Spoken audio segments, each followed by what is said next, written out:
x to r are real valued functions satisfying this. First one is sub-additive. Sub-additive means p of x plus y is less or equal to p of x plus p of y. And secondly, p of alpha of x is equal to absolute value of alpha p of x, where alpha belongs to scalar field k, where k it might possible k is r or c. Okay जी, clear? Yes, sir. जी हमारे Yes, sir. P की statement होगी. Then we will see how things works. Furthermore, let f be a linear functional which is defined on a subspace z of x.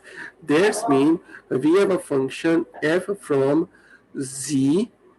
I'm sorry, z is a subspace of x to scalar field r or c, okay, which is a functional, linear function which satisfy this. तो ये क्या satisfy कर रहा है? f of x absolute value is lesser or equal to p of x. Okay, तो कोई हमें मुझे बता सकता है कि यहाँ के एब्सोल्यूट वैल्यू को कंसीडर कर रहे हैं? जी बेटा, जी बच्चा. फंक्शन इंटीजर्स पे है इसलिए. No this not integer. I am sorry. ये जो z है यह सब स्पेस है x की. ओके ओके, क्योंकि k जो है ये हमारे पास r या c है इसलिए क्योंकि ये r या c है इसलिए एब्सोल्यूट वैल्यू तो कंसीडर. मुझे लगा z आपने ना इंटीजर लिया है. इसीलिए मैं सॉरी कर रहा था आपसे. मैं क्या कह रहा था? आई एम सॉरी. यहाँ पे मैं z को उस तरह से लिख लिया था. Okay sir. Okay, no this is our assumption. Okay, ये हमारी टोटल assumption होगी कि एक हमारे पास p है और f जो लीनियर फंक्शनल है जो कि सबस्पेस z पे डिफाइन किया हुआ है. Okay, then what will happen? Then there will be a linear extension f away from z to x satisfying this. So please tell me what's an extension. जी बच्चों, extension के बारे में last lecture में detail में बात की थी, तो extension क्या होगी बताएंगे जरा? सर एक फंक्शन को हम डिफरेंट वे में लिख सकते हैं. नहीं, जिसमें हम डोमेन को हम पहले z पे था तो हम x पे ले गए. Moreover this f wave is equal to f on z. तो z के ऊपर ये दोनों सेम है, तो ये f की एक्सटेंशन कहलाएगी. लास्ट टाइम हमने डिस्कस किया था. जी बेटा, क्लियर? Yes sir. ओके, सो जी बच्चों, आप बाकी लोगों को भी क्लियर है ये पॉइंट के नहीं? सर हम इसमें ये कह रहे हैं ना कि अगर डोमेन चेंज करेंगे इनकी. बेटा लास्ट टाइम मैंने बताया था कि जो हमारे पास लीनियर एक्सटेंशन की जब भी बात होगी तो इसका मतलब ये होगा कि जो डोमेन थी ना पहले z, उस डोमेन को बड़ा करें. मैंने एग्जांपल भी लास्ट लेक्चर में बताई थी, अगर आप रिकॉर्डिंग सुनिएगा उसमें आपको ये क्लियर हो जाएगा. जी sir. Okay, so here is a proof. First we'll see a real vector space. Okay, real vector space mean we are considering this k as or. If x is real, if x is real mean x is real valued, a real vector space. The situation is simple. 3 implies that f of x lesser equal to p of x. Why? ये हमारे पास f of x जो है वो lesser equal to p of x क्यों होगा? देखिए हमारे पास ये कंडीशन है ना, तो अगर हमारे पास f of x को देखें ये लेसर इक्वल होता है absolute value of f of x से, ठीक है, और ये लेसर इक्वल है p of x के, तो ultimately f of x will be lesser equal to p of x. जी सर. क्लियर हो गया? Hence by ऑन-बानाक थ्योरम, जो इससे पहले हमने ऑन-बानाक थ्योरम देखा था, उससे हमें कोई लीनियर एक्सटेंशन मिल जाएगी, उसको हम बोलेंगे f away from z to x such that वो इस तरह से होल्ड कर रही होगी. जी clear? Yes sir.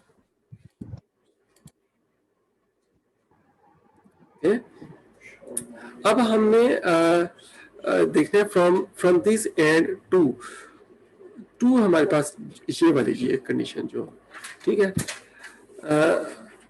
From to we obtain, यहाँ से हम ये देख रहे हैं कि हमारे पास हमने इनफैक्ट ये बताना है, हमें ये बताना है कि absolute value of this wave is lesser equal to p of x. But in the previous theorem we have this. previous theorem में ये पता है कि f wave of x जो है वो lesser equal to p of x को है, तो हमें तो ये बताना है कि उसकी absolute value lesser equal to p of x है. For this we have to show that minus f wave of x is also lesser equal to p of x. If these two things are hold, then we can say that absolute value of f wave of x is lesser equal to p of x. Clear? Yes, sir. So, Yes, sir. so we want to show that minus f wave of x is lesser equal to p of x. For this, consider minus f wave of x is equal to f wave of minus of x.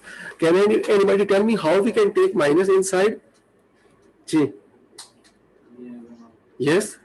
How I can write like this? हम minus को inside क्यों लेके जा सकते हैं? F wave linear है. Yes, f wave is linear. Linear है तो हम इसको स्केलर को अंदर लेके जा सकते हैं. ओके, अब हमारे पास क्या है कि हमारे पास f wave of x is lesser equal to p of x. ये हमारे पास गिवन है. अगर x जो है वो माइनस x हो तो इधर भी क्या आ जाएगा? माइनस x आ जाएगा. This means f wave of x is lesser equal to p of minus of. अब p की प्रॉपर्टी क्या है कि p of alpha of x is equal to absolute value of alpha p of x. तो वो यहाँ पे हम प्रॉपर्टी फुल अप्लाई करेंगे, हमारे पास -1 आ जाएगा. दिस थिंग इज होल, तो हमारे पास f of x भी lesser equal to p of x है और minus f wave of x भी इससे लेसर है. That's mean we conclude that absolute value of f wave of x is lesser equal to p of x. Clear? Yes. Okay. So the theorem is proved in this case. Now the second case is the complex vector space. कि अगर हमारे पास जो k है scalar field वो अगर complex vector space है. Okay? Yes, sir. Let x be complex. अगर हमारे पास x जो है वो complex है, that mean x is a vector space over scalar field C. Then Z is a complex vector space too. तो जो Z subspace होगी वो भी complex vector space होगी. Hence f is complex valued and we can write like this. तो f कोई भी linear functional है जो Z के ऊपर है, तो Z के ऊपर है ना, तो इसका मतलब है f is a function from Z on to C. तो f को हम इस फॉर्म में लिख सकते हैं. Clear? Where f1 and f2 are two real valued function.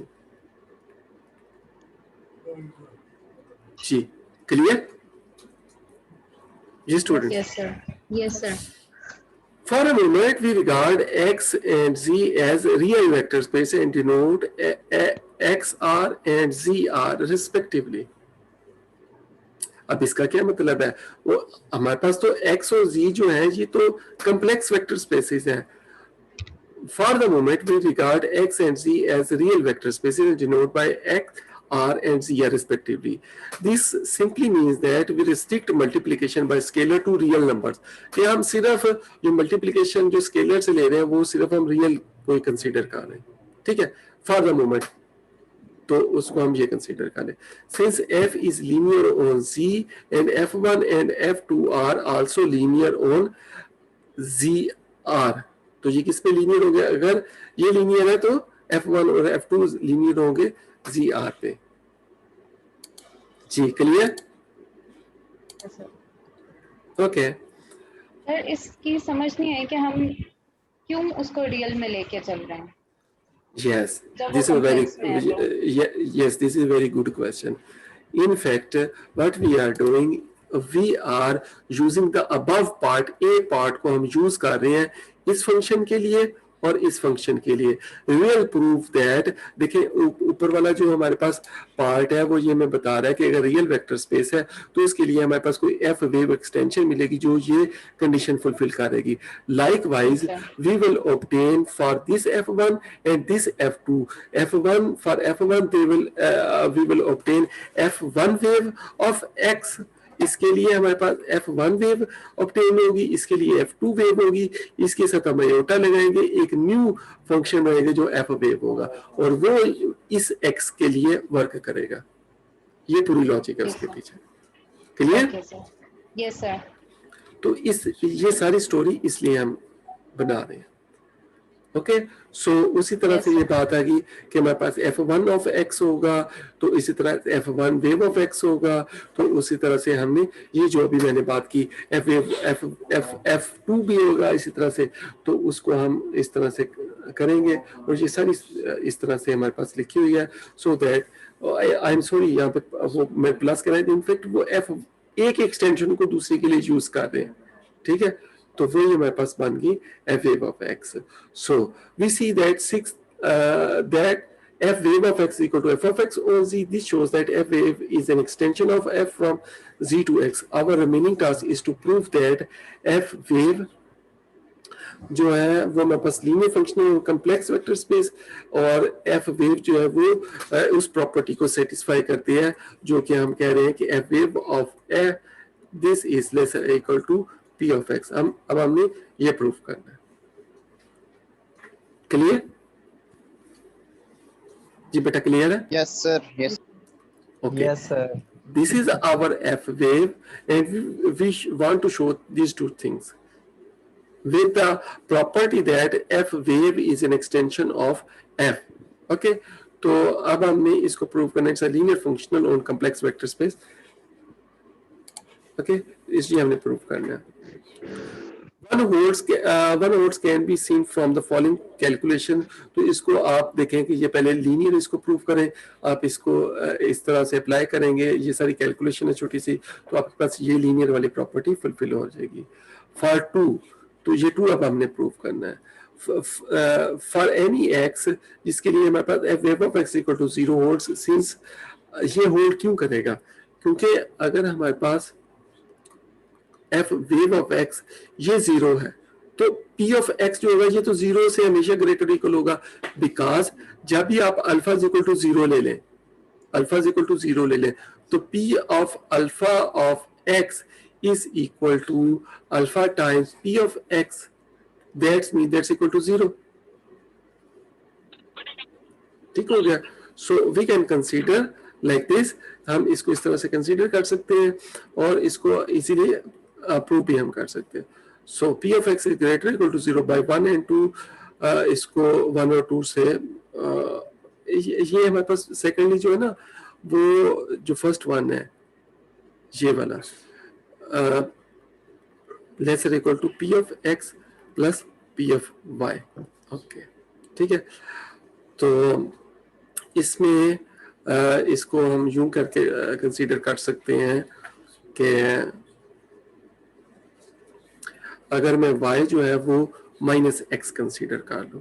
ठीक है, अभी मैंने आपको बताया कि p of 0 जो है वो 0 के बराबर है. ठीक है, और इसको अगर माइनस कंसीडर कर लें तो p of 0 will be lesser equal to p of x plus p of x, क्योंकि यहाँ पे -1 बाहर आएगा तो वो प्लस हो जाएगा. This means 0 greater equal to 2 times p of x and this means p of x is greater equal to 0.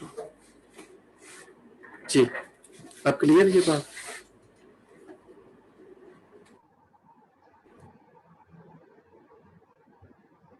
Ji sir. जी बच्चों क्लियर है? Any question? Yes sir, clear. So अब हम कोई x ऐसा चूज करते हैं जिसके लिए ये f wave of x not equal to 0 है. Okay, then we can write using the polar form of a complex quantity. क्योंकि ये मेरे पास जो complex valued है ना, तो इसको हम इस फॉर्म में लिख सकते हैं f wave of x is equal to उसकी जो यहाँ पे रियल पार्ट और ये हम e raised to power iota और iota theta के तौर पे लिख सकते हैं. ओके तो अगर हम देखें एफ रेन ऑफ एक्स, इसको हम इस फॉर्म में लिख सकते हैं. You know it's a very simple calculation. आपने कॉम्प्लेक्स एनालिसिस में देखा होगा कि हम इस तरह से कर सकते हैं. ओके ये जो पार्ट है इसको आप इनसाइड ले, क्योंकि ये लीनियर है. यस जी सर. ये लीनियर, यहाँ पे कॉम्प्लेक्स वाली बात यूज हुई है और यहाँ पे लीनियर वाली बात यूज हुई है. Okay since this last question वो वही बात जो मैंने अभी आपको बात बताई है. ओके देन हेंस बाय 2, जो 2 है वो हमें ये बताता है कि ये वाला जो हमारे पास पार्ट है, क्योंकि ये इसके बराबर है और ये इसको हम इस तरह से यूज कर लें क्योंकि F wave F1 wave lesser equal to P of X, तो यहाँ से ये जो अल्फा वो बाहर आ जाएगा, ये वैल्यू 1 होती है तो ये P ऑफ X. तो ultimately we can get F wave of X absolute value of this is lesser equal to P of X. This complete the proof. जी students clear? Question? No? Sir ये जो जी. है e की power minus छोटा theta, तो yes sir, ये sir 1 के इक्वल कैसे आ गया है? Sir cos theta plus iota sin theta के इक्वल करके ये 1 के इक्वल आई है. ओके आप मुझे ये बताएंगे कि e raised to iota theta किसके बराबर होते हैं? Euler identity. हाँ cos theta plus iota sine theta. जी यही होता है. Yes sir. आप इसकी एब्सोल्यूट वैल्यू लें, बताएं क्या बनेगी इसकी एब्सोल्यूट वैल्यू?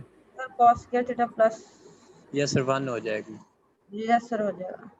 हो जाएगा अगर 1 सर, बस इधर अगर माइनस हो तो फिर भी प्लस हो जाएगा. शाबाश शाबाश. नो नो सर, इधर No. माइनस हो. जब cos theta minus iota sine theta हो जाएगा. सर एयोटा की स्क्वायर, एयोटा का भी तो sir no cos.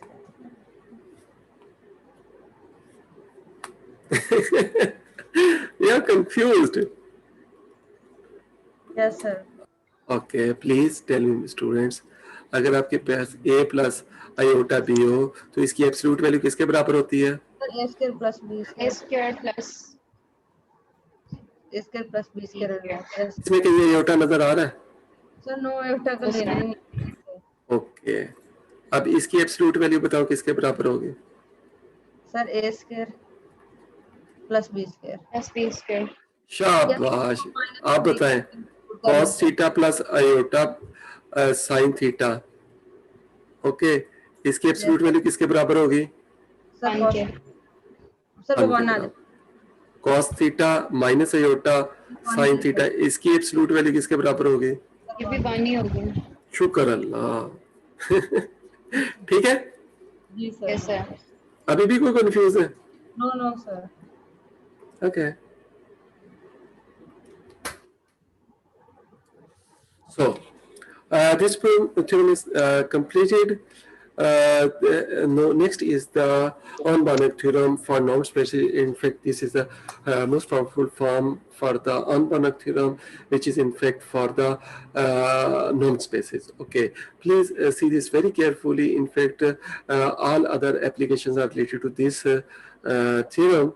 And we'll see completely with we say theorem. We will see this theorem along with the proof, and then we'll see some application of this theorem. Okay, so please see very carefully. Okay, so after reading the statement of this theorem, I will ask some questions from you people. Okay, so please very carefully listen the statement of this theorem. Unbounded theorem for norm spaces. Let F be a bounded linear functional on a subspace Z of a norm space X. Here X is any norm space. It might be a real valued, it might be a complex valued. We are just taking a norm space, not mentioning that it's a real vector, real norm space or a complex norm space. Okay, let F be a bounded linear functional on a subspace Z of a norm space X. Then there exists a boundary linear functional f wave on X, which is an extension of f to X and has a norm this. Okay, तो उसका norm ये होगा। तो यहाँ पे मैं अभी यहाँ पे लाइन लगा देता हूँ, बाकी हम बाद में बात करते हैं। तो ये हमारे पास ऑन बॉर्नक थ्योरम है, किसके लिए? नॉर्म स्पेसिस के लिए। नॉन स्पेसिफिक के लिए। प्लीज मुझे ये बताएं, इसमें हमारे पास जो इनपुट पार्ट कौन सा है और आउटपुट पार्ट, मैं इनपुट हाइपोथेसिस को बोला है, क्योंकि हमारे पास सपोजिशन क्या है इस थ्योरम में और हम प्रूफ क्या करना चाह रहे हैं। प्लीज मुझे इस थ्योरम की स्टेटमेंट में अलग करके बताएं। जी बच्चों। सर इनपुट में ये आता है कि हमें एक फंक्शन है जो कि बाउंड्री लीनियर फंक्शन है नॉर्म स्पेस पे। कौन सी नॉर्म स्पेस पे? सर नॉर्म स्पेस पे ये सर वो मेंशन नहीं किया होगा कि कॉम्प्लेक्स पे है कि रियल पे। तो सब स्पेस, सब स्पेस पे किस पे है? सब स्पेस पे। एफ बाउंड्री लीनियर फंक्शनल है ऑन जी। नॉन स्पेस की एक सब स्पेस है। एक्स की एक सब स्पेस है, जी उसके ऊपर boundary linear function. That's mean F is a boundary linear functional from G to K, और एफ जो है वो बाउंडेड भी है और लीनियर भी है। सर ये इनपुट है। यहाँ तक हाइपोथेसिस पार्ट है। अब हमें क्या मिलेगा अगर ऐसा हो तो? फिर एक बाउंड्री लीनियर फंक्शन मिलेगा एक्स पे मिलेगा। तो अगर ये हो तो ये हमें इम्प्लाई करता है कि एफ वेव हमें मिलेगा एक्स पे, बाउंड्री लीनियर होगा। और कुछ बात है? सर एक्सटेंशन ऑफ एफ की एक्सटेंशन भी होगी, एक्सटेंशन भी होगी। शाबाश, कि ये हमारे पास एक्सटेंशन होगी एफ की। और कोई बात है? सर ये भी लिखा हुआ है कि नॉर्म दोनों के लिए भी इनपुट और आउटपुट दोनों के लिए सेम होगा। नॉर्म जो है एफ का और एफ वेव का सेम होगा। ठीक हो गया।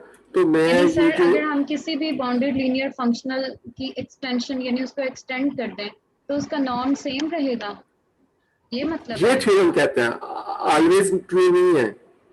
ओके। बाउंड्री लीनियर होगा प्लस ये हमारे पास एक्सटेंशन होगी, एफ की एक्सटेंशन होगी प्लस एफ वेव का जो नॉर्म है, क्योंकि एक्स पे लिए इसके लिए एक्स नीचे लिख दिया, क्योंकि एफ जो है वो डिफाइन है जी के लिए, इसलिए उसके नीचे जी लिख दिया। तो ये बातें मिलेंगी हमें। जी बच्चों, जी क्लियर? जी सर क्लियर। स्टेटमेंट क्लियर हो गई? अब आप लोगों को कोई कंफ्यूजन है तो प्लीज अभी पूछ लें, क्योंकि अभी इन जनरल होल्ड नहीं करता। नहीं बेटा, अभी हम इन जनरल की तरफ ना जाए तो बेहतर है। अभी हम ये समझें कि हमारे पास एक कोई बाउंड्री लीनियर फंक्शन है किसी सबस्पेस जी पे, उसको हम एक्सटेंड कर सकते हैं पूरे एक्स के लिए। Okay sir. ठीक हो गया? Yes sir. और उसकी प्रॉपर्टी ये होगी कि नॉर्म उसका वही होगा जो एफ का नॉर्म है। ठीक हो गया? यहाँ तक आप लोगों को क्लियर हो गया। अब हम इस बारे में बात करते हैं कि ये जो नॉर्म होते हैं ये क्या होते हैं। Already we have seen that कि ये उसने याद कराने के लिए लिखा हुआ है, otherwise we have already seen that कि एफ का नॉर्म जो होता है वो इसके बराबर होता है, और एफ वेव का क्योंकि यहाँ पे एक्स के ऊपर डिफाइन है तो इसलिए ये एक्स की बात करें, क्योंकि जी के ऊपर डिफाइन है तो ये उसके लिए जी के लिए डिफाइन है। जी, ये तो नॉर्म की डेफिनेशन होती है किसी बाउंड्री लीनियर फंक्शनल के लिए। जी clear? Yes sir. Yes sir. Okay.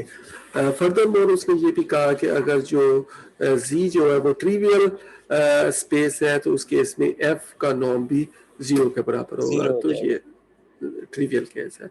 अब हम प्रूफ की तरफ आते हैं। सपोज दैट, अब हम ये सारी चीज प्रूफ करनी, जो आपने मुझे 3 बातें बताई ना वो तीनों प्रूफ करनी है हमने। Okay, suppose that G is equal to 0 mean trivial subspace of x, then f is 0, f automatically 0 हो जाएगा, क्योंकि अगर हमारे पास g 0 है तो f तो 0 होगा ही ना। ये कोई बताएगा 0 क्यों होगा? कोई भी देखिए ना, आपके पास f क्या है, g से k के ऊपर है, ये लीनियर फंक्शनल है, लीनियर बाउंड्री लीनियर फंक्शनल। तो लीनियर फंक्शनल की प्रॉपर्टी होती है वो जीरो को जीरो पे मैप हो रहा था, अगर जीरो है तो वो जीरो ही आएगा, तो इसमें तो है ही एक, तो कोई भी बाउंड्री लीनियर फंक्शन लेंगे वो एक ही होगा, वो जीरो ही होगा, इसके अलावा तो नहीं कोई हो सकता क्योंकि उसमें एक ही एलिमेंट पड़ा हुआ। जी सर ऐसे ही है। ठीक हो गया। एंड द एक्सटेंशन, तो उसकी एक्सटेंशन क्या होगी, एफ वेवर इक्वल टू जीरो, तो उसकी एक्सटेंशन जीरो होगी, तो जीरो में नॉर्म भी बराबर होगा, तो ये ट्रिवियल केस यहाँ पे एंड हो जाता है। जी क्लियर? जी स्टूडेंट्स क्लियर? Yes, sir. जी सर क्लियर है। Okay. Next, we will see that what happens if z not equal to 0. That means z not a trivial subspace of X. Suppose z not a trivial subspace of X. That means z must contain at least one element other than 0. In fact, there are infinitely many elements other than 0. In fact, but for the moment, we suppose that there exists an element other than 0. Okay. तो ये हम बताना चाहेंगे।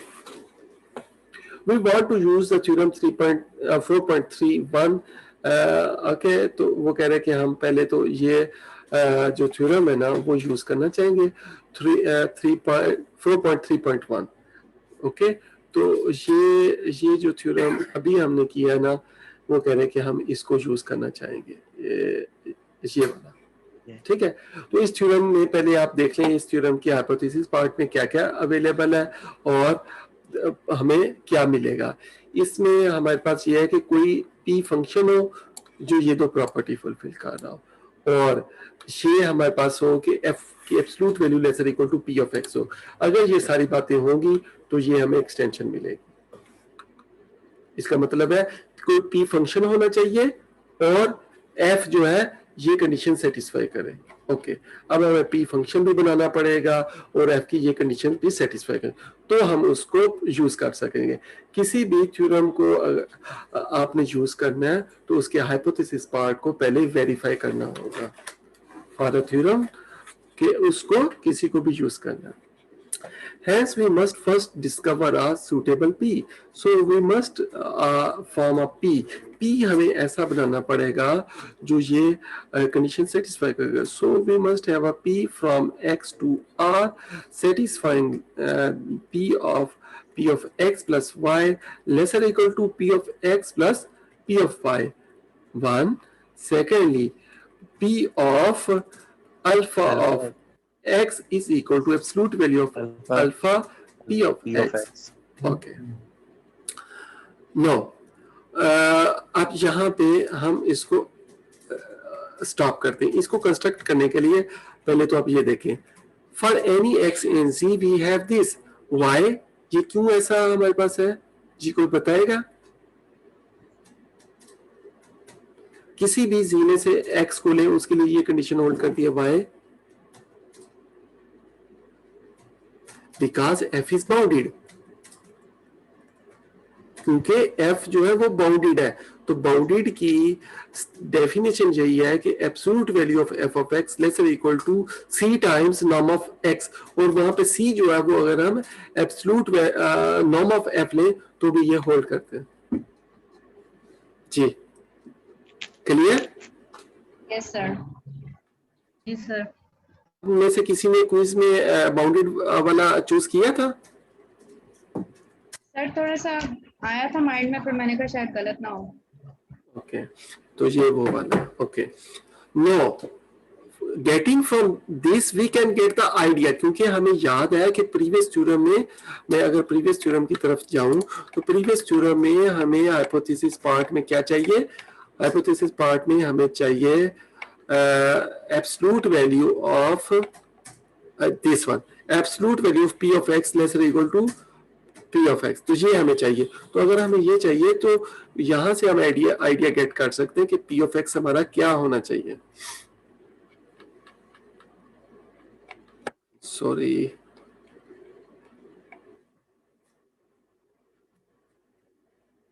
यहाँ पे, तो यहां से आई एम सॉरी, यहाँ पे मैंने किया, तो यहां से हम आइडिया गेट कर सकते हैं कि क्योंकि absolute value of f lesser equal to this quantity we can, if we arrange p of x like this, तो इससे हम p of x ये बना लें। अब देखें इसका बनाने का एडवांटेज क्या होगा, क्या ये दोनों प्रॉपर्टी फुलफिल होगी? देखें, अगर मैं पी ऑफ एक्स ये ले लेता हूं तो ये भी रियल नंबर है, ये भी रियल नंबर, इनको प्रोडक्ट करेंगे रियल नंबर आएगा।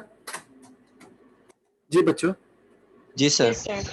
इसका मतलब है कि ये फंक्शन x से r में होगा, इसमें कोई x डाले तो हर x का नॉर्म कोई ना कोई होगा, तो ये होगा। जी। अब क्या ये प्रॉपर्टी फुलफिल हो रही है? देखें, अगर मैं इसमें x प्लस वाई इनपुट करता हूं तो इधर x प्लस वाई का नॉर्म आएगा, तो ट्राइंगुलर इनइक्वालिटी जो नॉर्म की होती है वो हमें ये वाला फुलफिल कर देगा कि नहीं कर देगा? जी बेटा, जी सर, ट्रायंगुलर। देखें ना, अगर हम p of x plus Y लें तो ये आ जाएगा, देखें ये आ जाएगा f का norm into norm of x plus Y, ठीक हो गया। और यहाँ पे लेसर इक्वल आ जाएगा ये norm of f into norm of x Norm of x plus norm of norm f of into norm of norm of y. y। तो ये किसके बराबर है? p ऑफ x के।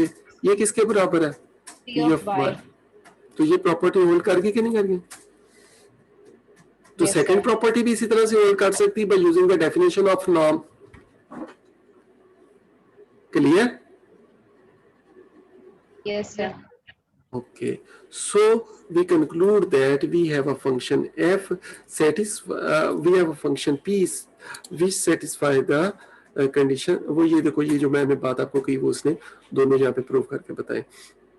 तो अब अगर हमारे पास p ऐसा है जो कि एब्सोल्यूट वैल्यू ऑफ f से greater or equal, that means there will exist an extension। हमारे पास extension ऐसी available होगी by previous theorem such that कि उसके जो absolute value होगी वो lesser equal p of x होगी। जी, यहां तक देखें। जी बच्चों, क्लियर यहां तक? जी सर। प्रीवियस थ्योरम को अप्लाई किया। Any question? No, sir, यहाँ तक क्लियर है। यहां तक क्लियर है। देखिए, हम प्रूफ क्या करना है, हमने कहा था कि f की एक एक्सटेंशन होगी, एक बात ये थी। दूसरी बात हमने ये प्रूफ करनी थी कि उनका क्या प्रूफ करना था, सॉरी मुझे बताएंगे, आप लोगों ने मुझे बताया था कि बाउंड्री लीनियर होगा ना, Yes, sir. Yes. Bounded linear होगा। तो Bounded linear. ये अभी तक तो ये हमें पता चला ये लीनियर है, बाउंडेड लीनियर का भी हमने बताना है। तीसरा हमने ये बताना था कि इनका जो नॉर्म है वो बराबर है, जी सर, सेम है। ये बताना था। जी बच्चों, ठीक है? जी सर। ओके, वो कह रहे हैं taking supremum over all x. तो अगर हम ये करें तो ये हमारे पास अगर इधर सुप्रीमम ले लें तो क्या ये लेसर इक्वल आ नहीं रहा? जी, Yes, sir.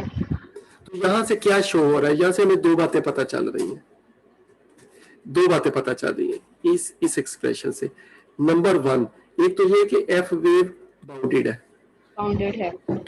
क्योंकि उसके ये जो हमारे पास लेसर इक्वल टू उसके ये वाला जो नॉर्म है वो इससे लेसर इक्वल आ रहा है किसी कांस्टेंट, तो इसका मतलब बाउंडेड है। सेकेंडली यहाँ से हमें ये पता चलता है कि norm of F wave of X lesser equal to norm of this. तो अब हम सेकेंड अगर प्रूव कर दें कि ये वाला जो ये लेसर इक्वल है नॉर्म ऑफ एफ के, देन वी हैव डन। ठीक है, यस सर। जी सर। यहां तक क्लियर सबको? Yes, sir. Yes, sir. जी sir. Okay. So, since under extension of norm cannot decrease, we also have this। वो कहता है क्योंकि f जो है वो f वेव जो है वो f की एक्सटेंशन है, इसलिए उसका जो नॉर्म होता है वो हमेशा ग्रेटर इक्वल होगा नॉर्म ऑफ f के।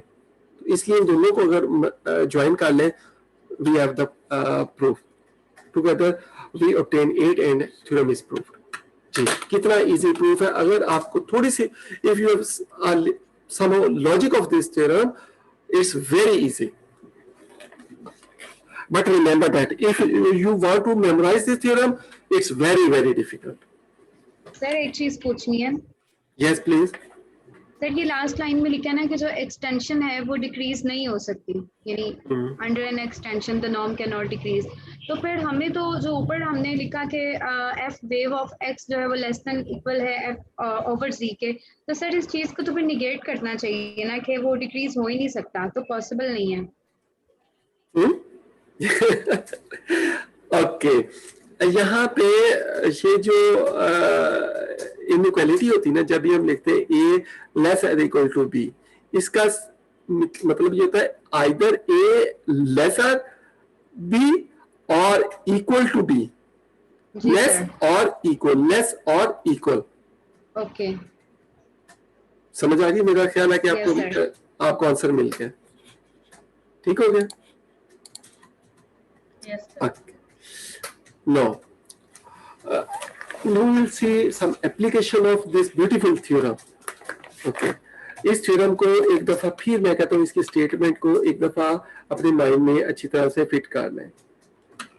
Whenever we have a boundary linear functional on a subspace Z of X, we have a bounded linear extension of this boundary linear functional such that this extension have the same norm as F.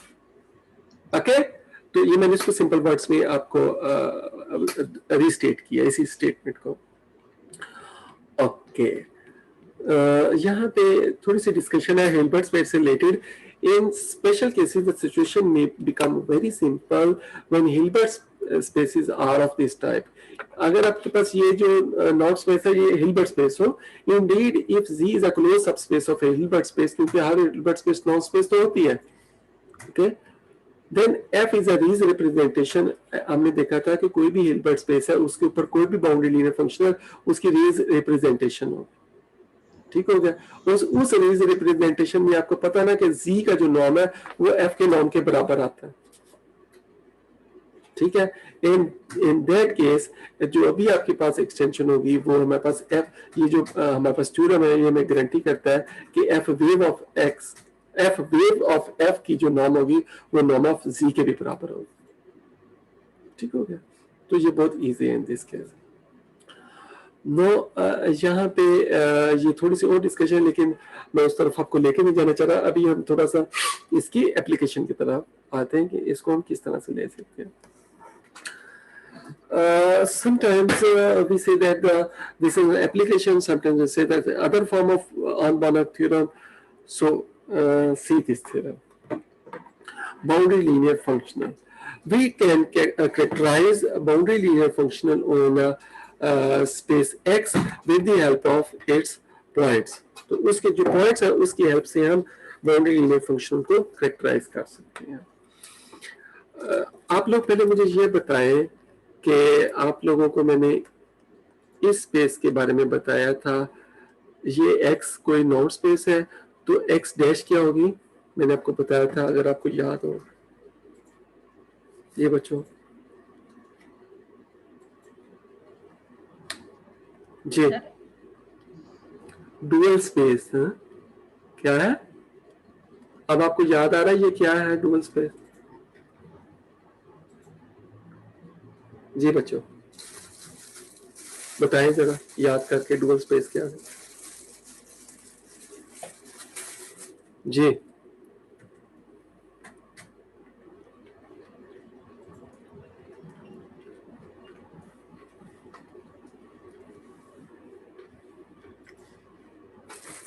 जी, कोई answer नहीं?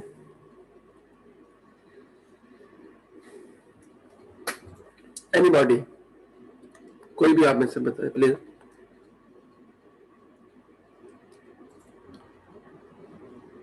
जी शफकत आप बताएंगे?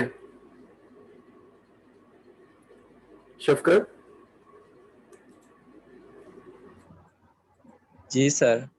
क्या होता है x dash? Sir पर आगे बेटा तैयारी कर लो, यकीन करो आप लोगों के लिए बहुत डिफिकल्टी हो जाएगी अगर आप तैयारी नहीं करेंगे तो. जी सर. लास्ट क्लास से मैं कहीं जा रहा हूँ कि तैयारी शुरू कर दो. This is the collection of all boundary linear functional on x. तो एक्स डैश क्या है, मैं यहाँ पे व्हाइट बोर्ड पे आपको बताऊं कि हमारे पास जो x डैश है, ये हमारे पास collection of all bounded linear functional और x के ऊपर जितने बाउंडेड लीनियर फंक्शन उसकी कलेक्शन को हम x डैश कहते हैं, ठीक है। Okay, let x be a normed space and x not any non-zero element of x, then there exists a boundary linear functional f wave on x such that this satisfies. कोई भी आप norm space ले और कोई भी non zero number ले, ठीक है, then there exists a boundary linear functional f wave on x such that f wave of f का जो नाम है वो 1 के बराबर होगा और उसकी जो पॉइंट वैल्यू होगी x नॉट पे वो absolute norm of x not होगा। ये बच्चों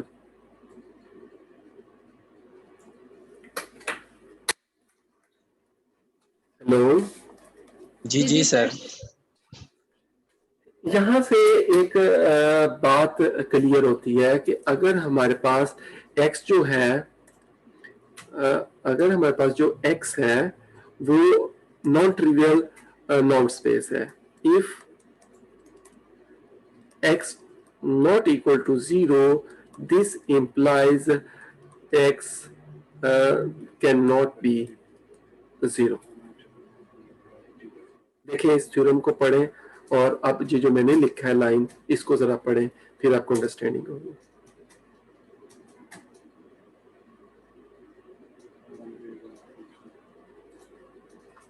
जी बच्चों, क्लियर हो रही बात? जी सर। क्या कि हमें ये थ्योरम इस चीज की गारंटी करता है कि अगर कोई x में आपके पास 0 के अलावा एलिमेंट पड़ा हुआ है तो लाजमी बात है कोई ना कोई बाउंड्री लीनियर फंक्शनल जरूर एग्जिस्ट करेगा। This is in fact the theorem which guarantees us the existence of boundary linear functional on x। ठीक है, अब मैं आपको एक बात बताता हूँ। नॉर्मली मैं स्टूडेंट से पेपर में जो क्वेश्चन करता हूँ उसको एक अदर वे में करता हूँ। आप लोगों ने देखा होगा कि जो मिड टर्म का क्वेश्चन पेपर था उसमें भी स्टेटमेंट को मैंने अपनी वर्डिंग में लिखा था, ठीक है। समटाइम्स मैं इसी थ्योरम को जब पेपर में आस्क करता हूँ तो मैं ये पूछता हूँ state and prove the theorem for the existence of boundary linear functional on a non space x. ठीक है, मेरी बात को फॉलो कीजिएगा।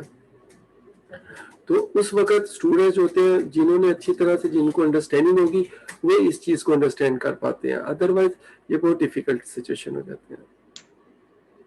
Got my point? Yes sir. Yes sir. इसी चीज को मैं और आसान करके बताता हूँ। आप लोगों ने by one get one free वाला वर्ड 2 दफा मैं आपको कहता रहता हूँ। You have an x and you have a non-zero element x naught। आपके पास एक था और एक आपको और चीज मिल गई। वो क्या मिली? आपके पास बाउंड्री लीनियर फंक्शनल मिल गया, ठीक है। You have a x naught, आपके पास x naught था, आपको फ्री में एक बाउंड्री लीनियर फंक्शनल मिल गया, सच दैट कि उसका जो नॉर्म है वो 1 के बराबर है और उसकी x नॉट पे नॉर्म उसकी वैल्यू जो वो नॉर्म ऑफ x नॉट है। अगर x नॉट आपके पास नॉट इक्वल टू 0 तो अल्टीमेटली इसका जो नॉर्म होगा वो भी नॉट इक्वल टू 0 होगा। इसका मतलब होगा कि f कैन नॉट बी 0। इसका ये मतलब है। इसका इन दोनों इनफैक्ट यहां से भी हमें बात पता चली क्योंकि f अगर उसका नॉर्म 1 है तो अल्टीमेटली वो 0 नहीं हो सकता। तो यहां से हमें ये भी पता चल रहा है कि वो हमारे पास जो f है वो f जो भी f वेव मिलेगा, f कह लें या f वेव कह लें, वो नॉट इक्वल टू 0 होगा। तो इसी वजह से मैंने ये लिखा था कि जो डुअल है x की वो 0 नहीं हो सकते। जी क्लियर? स्टेटमेंट अच्छी तरह से क्लियर हुई आप लोगों को? Yes sir. Okay, now we move to the proof of this theorem. Okay, proof is very interesting and very little in fact बहुत छोटा सा इसका proof है लेकिन बहुत interesting है। We consider subspace Z of X consisting of all elements of this form. देखिए जब आपने ये कह दिया कि हमारे पास कोई इसमें जीरो के अदर एलिमेंट ले रहे हैं, तो अब आप जी नॉट से जनरेट होने वाली स्पेस को आप जी का नाम दे लें। आपको याद है लीनियर अलजेब्रा में आपने बीएस में पढ़ा होगा स्पैन करने, तो स्पैन जो होता है वो ये स्पेस आपके पास एक्स नॉट। जी क्लियर? जी बेटा Yes, sir. क्लियर है? Yes Yes, sir. sir. अब हम इसको जी का नाम दे दिया, ठीक हो गया। अब असल में क्या करने जा रहे हैं, पहले मैं आपको टारगेट बता दूं कर क्या रहे हैं। हम इस थ्योरम को यूज करना चाह रहे हैं, ऑन बार्नर थ्योरम को। पहले हम ये जो हाइपोथेसिस पार्ट आपको मैंने बार बार कहा ना क्या हाइपोथेसिस पार्ट है, तो आपने बताया कि एफ को बाउंड्री लीनियर फंक्शनल है जी के ऊपर। इसका मतलब कोई जी सब स्पेस होगी एक्स की, कोई एफ बाउंड्री लीनियर फंक्शनल होगा जी के ऊपर। दो चीजें अगर हम बना लें तो ये हम ऑन बार्नर थ्योरम को अप्लाई कर सकते हैं। अब एक तो आपने बना लिया जी सब स्पेस बना ली, अब हमें कोई बाउंड्री लीनियर फंक्शनल चाहिए जी के ऊपर। On G we define a linear functional F.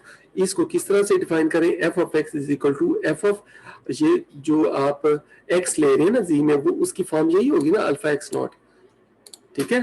तो वो किसके इक्वल ले रहे हैं, alpha norm of x not. ये डेफिनेशन है, अपनी तरफ से डिफाइनिंग कर रहे हैं, ठीक हो गया।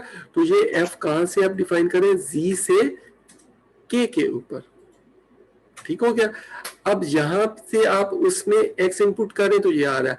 अब आपने चेक करना है कि ये लीनियर है, अब इसलिए लीनियर है, ठीक है। आपने चेक करना है कि ये बाउंडेड है, तो भी बाउंडेड भी होगा, ठीक हो गया। तो bounded F is bounded and has norm 1। तो बाउंडेड के लिए इनफैक्ट उसने यहाँ पे ये प्रूफ किया हुआ है कि आप देखिए बाउंडेड के लिए आपने क्या प्रूफ करना होता है, बाउंडेड के आपने प्रूफ करना होता है कि दिस थिंग इज लेस और equal to C times norm of X, ये आपने प्रूफ करना होता है, ठीक है। तो उसने प्रूफ यहाँ पे बताया हुआ कि आप इसको लेंगे तो ये आपके पास ये आ जाएगा, क्योंकि एक्स जो है वो किसके बराबर है, इसके बराबर है। आप अल्फा को बाहर ले आए तो ये आप फिर ये आपके पास क्योंकि इसकी डेफिनेशन इसकी डेफिनेशन ये है, तो इसकी डेफिनेशन आप यूज कर रहे हैं एब्सोल्यूट वैल्यू आ, तो इसलिए यहाँ पे एब्सोल्यूट वैल्यू आ जाएगी। अब इसको अल्फा को अंदर ले आए नॉर्म की प्रॉपर्टी, तो ये एक्स बन गया। तो अगर आपके पास ये होल्ड कर रहा हो तो आप कह सकते हैं कि सी इज इक्वल टू 1 है, बाउंडेड है। जी बेटा यस सर। हेलो जी क्लियर? जी sir. That's why norm of F is equal to 1। किस वजह से एफ का नॉर्म 1 के बराबर हो गया। तो अब यहां से हमें पता चल गया एफ बाउंडेड है। जी स्टूडेंट। सर ये पॉइंट प्लीज दोबारा बता दें कि नॉर्म कैसे 1 आया। जी नॉर्म कैसे 1 आया, ओके। अगर आपके पास जो एफ के जो एब्सोल्यूट वैल्यू वो इसके बराबर है, तो हम नॉर्म किसके बराबर लेते थे, supremum X belongs to X, ठीक है। और जो norm of X is equal to 1। X not equal to 0 हम इस तरह से करते थे। तो अगर हम इसको ले इस तरह से और नीचे हम डिवाइड करें नॉर्म ऑफ एक्स से, ये ऊपर भी आपके पास नॉर्म ऑफ एक्स आ जाएगा, क्योंकि यहाँ पे ये किसके बराबर है, नॉर्म ऑफ एक्स के। तो इसको सॉल्व करें तो 1 नहीं बनेगा। Okay sir. जी बच्चों क्लियर? ठीक है सर। जी जी। तो अब हमारे पास ये जो प्रीवियस थ्योरम है उसका हाइपोथेसिस पार्ट हो गया। अब वो जो प्रीवियस थ्योरम है हमें ये गारंटी करता है कि कोई एक्सटेंशन अवेलेबल होगी एफ वेव, किस तरह से, उसका जो आपके पास नॉर्म होगा वो नॉर्म ऑफ एफ के बराबर होगा, ठीक है। अब ये किसके बराबर है, 1 के बराबर है, तो ये किसके बराबर आ जाएगा, 1 के बराबर आ जाएगा, ठीक हो गया, क्लियर? Yes sir. अब ये एक्सटेंशन है, तो F wave of X is equal to F of X for all X in G. जी बच्चों जी जी। ठीक हो गया। तो ये एक्सटेंशन वाली बात से हम फर्दर बात करते हैं। तो अगर हम ये देखें कि हमारे पास जो एक्स नॉट पे अगर हम बात करें, तो अगर हम अल्फा 1 ले लें तो F wave of x naught is equal to F of x naught which is equal to this, इस डेफिनेशन से। जी ये लास्ट पॉइंट भी क्लियर हो गया। Yes, sir. Because of this, इस वजह से। जी, एनीबॉडी, किसी को कोई कंफ्यूजन हो यहाँ तक, please you can ask me. Sir ठीक है, Clear है ये। No here is a corollary of this theorem. तो इस थ्योरम की corollary है, उसको भी हम देखते हैं। इस थ्योरम की, ये जो थ्योरम बाउंड्री लीनियर फंक्शन हो रही है, इसकी corollary। तो अच्छा, corollary की मैं स्टेटमेंट की तरफ आता हूँ। Can anybody tell me what's the meaning by corollary in this sense? क्या है corollary, क्या होती है? देखिए फर्दर रिजल्ट जो कंक्लूड किया होता है। यस, यस, जो भी फर्दर रिजल्ट हम कंक्लूड करते हैं, डिड्यूस करते हैं किसी गिवन थ्योरम से, उसको हम corollary कहते हैं। Particular case of some result भी हो सकता है, उसका पर्टिकुलर केस भी हो सकता है, उससे डिड्यूस भी हो सकता है, तो उसे हम ये कंक्लूड कर सकते हैं। जी सर। ठीक है, एक आपने वर्ड लेमा भी सुना, प्रोपोजिशन, उसका क्या मीनिंग होता है इन आवर सेंस? सर उसका नहीं पता। जी, किसी और को पता है? ये पहले हमने वैसे क्लास में भी डिस्कस किया था, मुझे याद आ रहा है एकदम। सर क्या पूछा आपने? लेमा क्या होता है या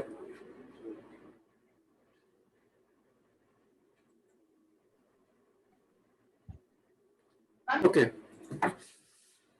Here is a corollary for any x in a normal space x. We have this. Sir We can lemma के find. बारे में बता दें। पहले जो बताया था वो याद है शफकत? नहीं सर याद।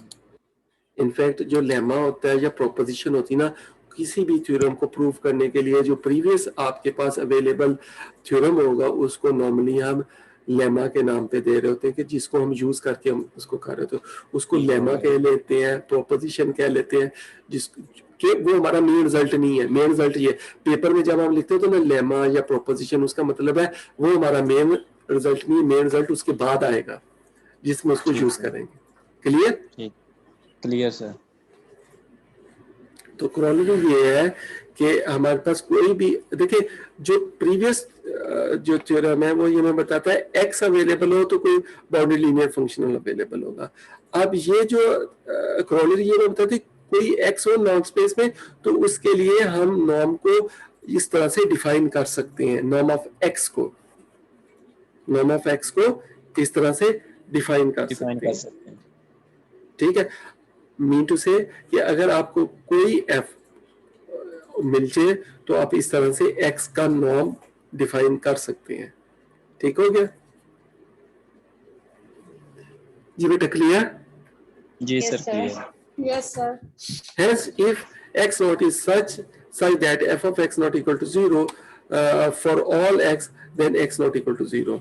मतलब ये कि किसी भी, आप इससे एक और बात है कि अगर कोई मेरे पास x नॉट ऐसा हो कि हर बाउंड्री लीनियर फंक्शनल के लिए वो 0 आ रहा हो, तो लाजिम बात है x नॉट 0 होगा। मैं इसको इस तरह से समझाता हूँ कि आपके पास एक x नॉट है, वो x में से है, किस तरह से कि उस पे f अप्लाई करें तो भी 0 आ रहा है, f1 अप्लाई करें तो भी 0 आ रहा है, एक और बाउंड्री लीनियर फंक्शन उस पे हर बाउंड्री लीनियर फंक्शन के 0 है, तो इन सारी बात से ये कंक्लूड होगा x नॉट ही 0 है। समझ आई बात? ये आखिरी लाइन का क्या मतलब? Yes sir. सब या देखिए, इस सारी इंफॉर्मेशन कहीं x नॉट तो नहीं ना पता, ठीक है, लेकिन हमें ये पता है कि हर बाउंड्री लीनियर फंक्शन के लिए वो 0 दे रहा है, तो लाजिम बात है वो 0 होगा x नॉट। ठीक हो गया? Yes sir. Now we'll see the proof of this corollary. In fact, the proof is very simple. I can left for you people. तो प्लीज इसको देखिएगा, ये सिंपल है, इसको आप डेफिनेशन यूज करेंगे कि बाउंड्री लीनियर फंक्शन की क्या डेफिनेशन होती है। Okay, so here are some problems. मैं आप लोगों को यहाँ पे बताना चाहूंगा, जो आपको असाइनमेंट के तौर पे मैं देना चाहूंगा, और नेक्स्ट टाइम ये जो असाइनमेंट होगी वो आप नेक्स्ट कमिंग जो क्लास होगी उसमें आप मुझे ऑन कैंपस देंगे। ठीक है, तो मैं आपको यहाँ पे टिक कर रहा हूँ क्वेश्चन नंबर 2 और मैं आपको उत्तर भी पोर्टल पे भी शो कर दूंगा। प्लीज आप भी नोट कर लें क्वेश्चन नंबर 2, ताकि मुझे लास्ट में बताइएगा, मैं इसको वहां पे भी आपके पोर्टल पे भी बता दूंगा। जी शफकत आप नोट कीजिएगा प्लीज क्वेश्चन नंबर 2। जी सर। क्वेश्चन नंबर 2 ये करना है। उसके बाद क्वेश्चन नंबर 5।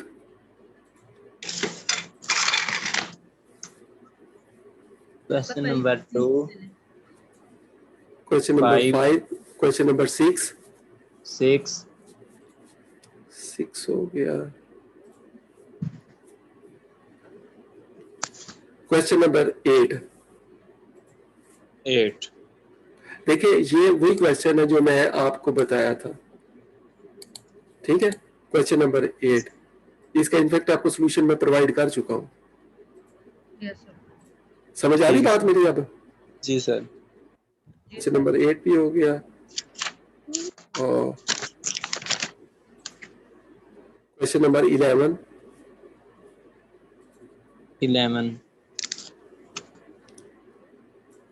में ये मेरा ख्याल लास्ट क्रॉलरी यूज हो गई। जी कितने क्वेश्चन हो गए सर? ये हो गए 5। वैसे ये 13 भी आप कर लें तो ये अच्छा है। छोटे छोटे एक बात याद रखिए, इन क्वेश्चंस का ये 13 भी इंक्लूड कर लें।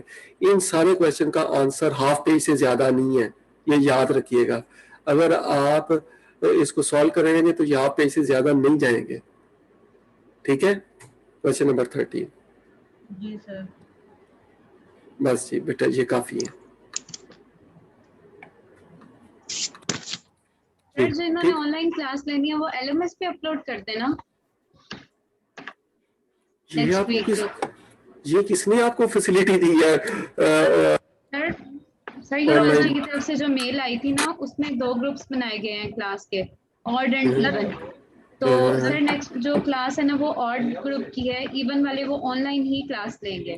सर बिल्कुल भी ऐसा नहीं, नहीं ये है। वीकेंड वालों के लिए नहीं है सर, ये रेगुलर वालों के लिए, ये वीकेंड वालों के लिए नहीं है। लेकिन मेल मेल में आई तो है ऐसा लेकिन कुछ ये भी नहीं हमारे लिए लिखा। नहीं है। सिंपल वर्ड्स में बता दूं बेटा, ये आप लोगों के लिए नहीं है। Yes sir. नहीं हम सब ने आना है नेक्स्ट वीक। सब ने आना है, बिल्कुल उसी तरह से आना है जैसे पहले आते थे, ओके सर ओके। ठीक है। अपने लंच साथ लेके आने हैं, ठीक है। यहाँ पे कुछ नहीं मिलता। जी सर बिल्कुल। ओके, तो अभी 2-4 मिनट के लिए, 5 मिनट के लिए हम ब्रेक करते हैं। फिर मैं application of boundary linear functional on C of A भी इस पे होगा। ये हमारा जो है आज इंशाल्लाह ताला अनबाउंडेड थ्योरम वाला जो जो फर्स्ट फंडामेंटल थ्योरम, इसको हम क्लोज करेंगे। होपफुली हम अगले लेक्चर तक इन चीज़ों को हम वाइंड अप करेंगे, सो दैट लास्ट लेक्चर में कुछ चीज़ें अगर किसी को क्वेश्चन है उसको हम ले सकें, ठीक है। तो आप लोग अगर कुछ ब्रेक करना चाहते हैं तो 2-4 मिनट के लिए ब्रेक कर सकते हैं, ठीक है बेटा। अटेंडेंस जिसकी रहती है वो प्लीज मुझे बता दें, जो लेट ज्वाइन करने वाले हैं।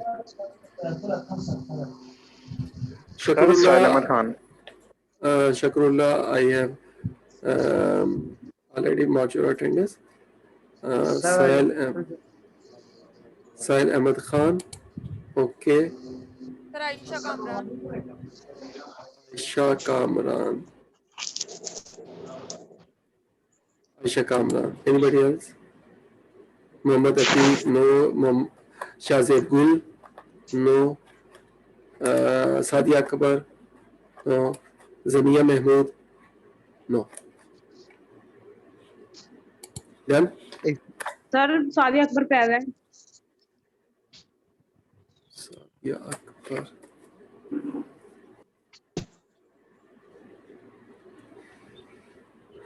Sadia Akbar is here. Okay. जी बच्चे ठीक हो गया।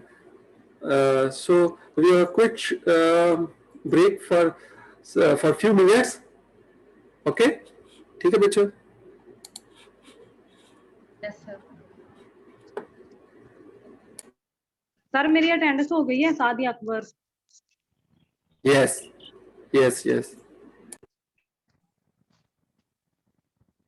Excuse me, sir. Yes, yes, please. Sir, I think it is our last class online. I think the next class, I think it's physical. Yes, yes. That I now we are here in Afghanistan. The border is also closed yet. We cannot to come next class. We can to attend that. Okay, okay.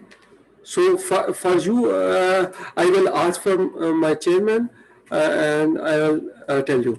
Okay. Okay, okay, sir. Thank you But so much. I think you should also ask from the administration of the university for you. Okay. Okay, sir. You will ask them and then email to me. Okay. Okay, sir. I'm not alone. We are many students in Okay. UMP. Okay. No problem. No problem. No problem. Okay, Fine. sir. Thank you, sir. Thank you so much, sir. Sir वो problems वाला page एक बार दोबारा share कर दीजिएगा। जी, क्या इसमें कर? Sir इसके स्क्रीनशॉट लेने हैं, वो मैंने वैसे तो लिख दिए हैं कि जो नहीं, आपने लिख लिया, आपको स्क्रीनशॉट लेने की जरूरत नहीं है। मैं आपने जस्ट मुझे बता दीजिएगा, मैं फिर इसको एलएमएस पे बता दूंगा, ठीक है। तो मैंने क्वेश्चन ग्रुप में शेयर कर दिए कि क्वेश्चन नंबर 2, 5, 6, 8, 11 एंड 13 इसको ना सेक्शन का, इसका सेक्शन कौन सा है?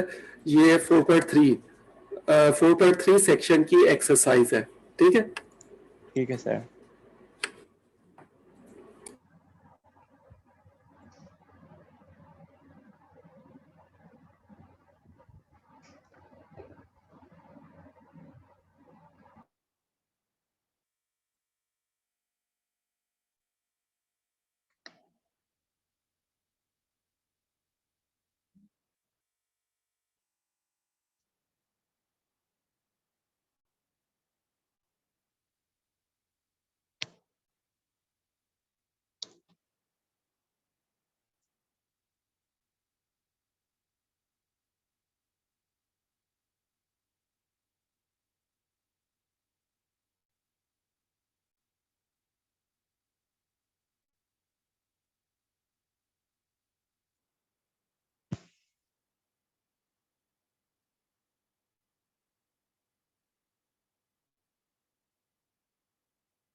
Okay, students. We start from the other lecture. Azmiya Mahmood is here. जी बेटा अज़मिया महमूद है. शाज़ेब गुल, मोहम्मद अतीक, नो.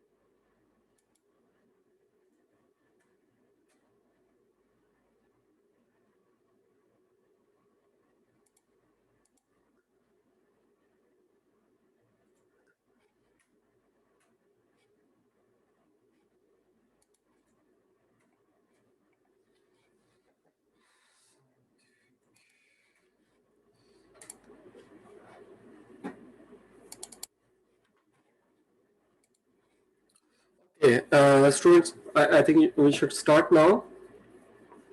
जी बच्चों, start करें. Yes, sir. Yes, sir. Yeah.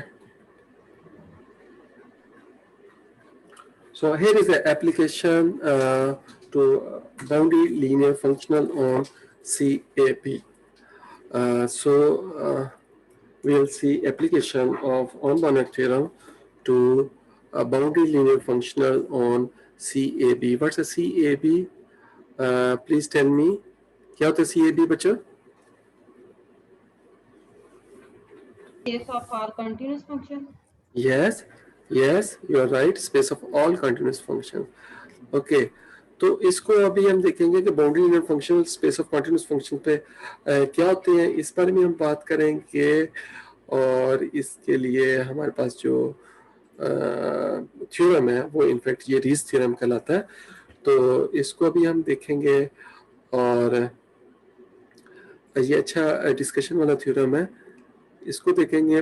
But with ये okay.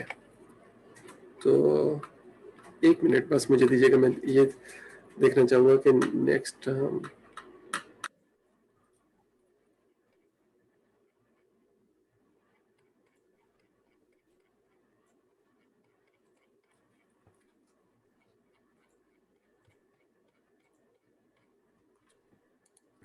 just a moment please.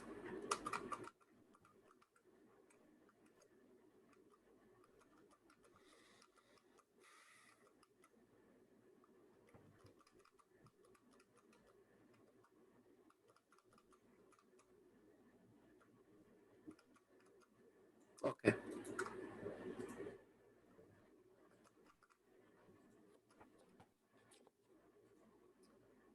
In fact मैं कुछ चीज़ें चेक करना चाह रहा था कि हम नेक्स्ट वीक तक कहाँ जा सकते हैं. तो क्योंकि अब जो हम चीज़ें करेंगे वो हमारे पास ऐसी होनी चाहिए जो शॉर्ट हो, सो दैट के हम पेपर के लिए भी उसको कैरी कर सकें.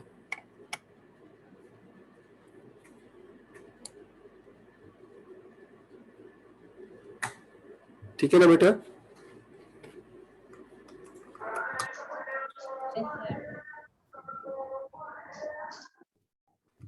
Okay. Okay. So we start from the application of on-Banach theorem for boundary linear functional on C of AB. जी बच्चों, are you with me? Yes, sir. Yes, sir. Okay. Sir. Okay. मैं आप लोगों के साथ ये in fact जो असल theorem है वो तो आगे है. ये यहाँ से स्टार्ट होगा थ्योरम जो actual Riesz theorem functional on C of A B. ये थोड़ी सी ना उसकी कंस्ट्रक्शन है, ये कुछ बातें इम्पोर्टेंट है। अगर आप मैं डायरेक्ट थ्योरम पे आ जाता हूँ, ये आपको कुछ चीजें समझ नहीं आएगी क्योंकि उसका बैकग्राउंड है। तो मैं थोड़ा सा ये आप लोगों को थोड़ा सा डिस्कस करना चाहूंगा, क्योंकि ये इनफैक्ट ये आप लोगों ने अपने रियल 2 के कोर्स में जरूर पढ़ी होंगी चीजें, लेकिन मुझे ये भी बिलीव है कि आप लोग भूल चुके होंगे ये सारी चीजें। तो मैं इसको थोड़ा सा रिवाइज करवाना चाहूंगा आप लोगों को।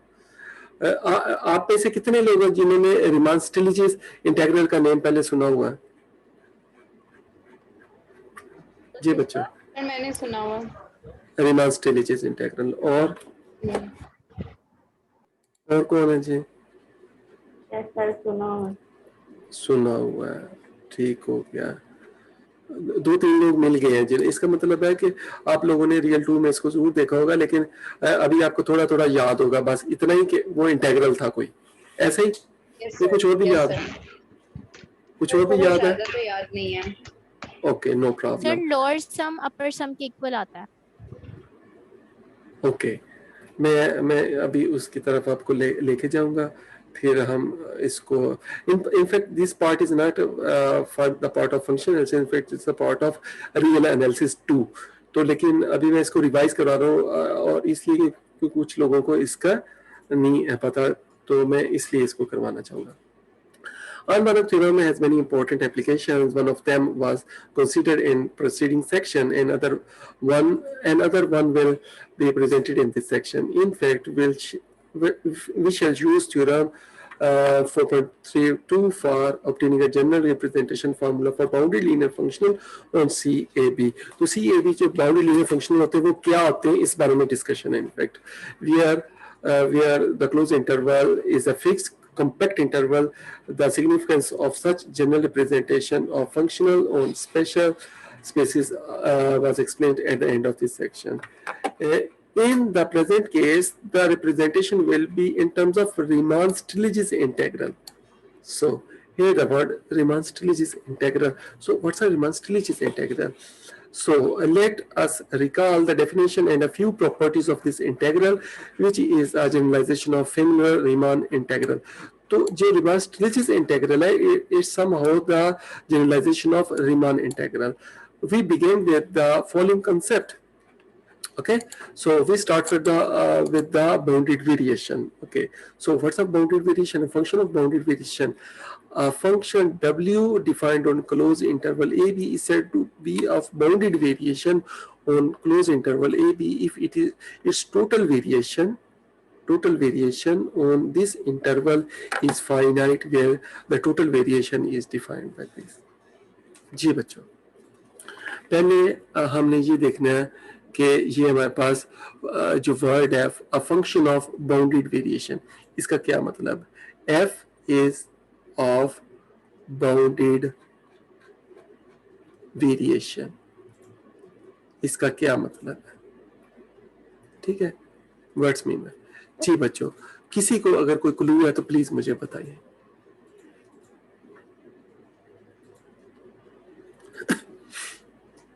जी बेटा, जी बच्चों, एनीबॉडी?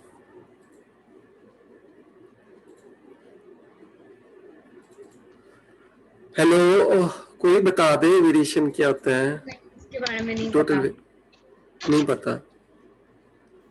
ओके, ये जो बच्चियां ना, मतलब बेटे हमारे जो आप हमारी क्लास में हैं, ये इनको मैं एक अच्छे तरीके से बताऊंगा तो ये बहुत अच्छी क्विकली ये ज्यादा अंडरस्टैंडिंग इनकी होगी।